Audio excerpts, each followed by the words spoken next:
Okay, boys and girls, so you should have talked with your partner. You should have read the script and talked with your partner on Seesaw to answer the questions. What is the producer doing? And right here I can see that the producer, Meg, she is selling bread. So she made bread to sell it.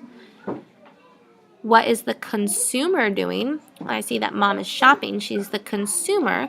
The consumer, she is buying the bread. She's giving her money and she's getting bread. She's buying it.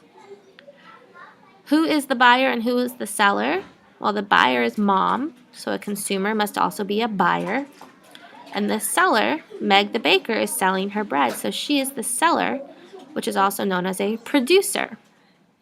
And it says, and I know because I looked at my picture to help me, and I also read the script, right? And the script told me what my buyer and what my producer and my consumer were doing.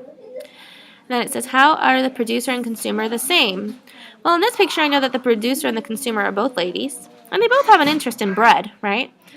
But they're different because the consumer is buying the bread and giving money away. The producer is selling the bread, so she's taking money and she's giving bread away. So the buyer ends up with the bread, and the producer ends up with the money.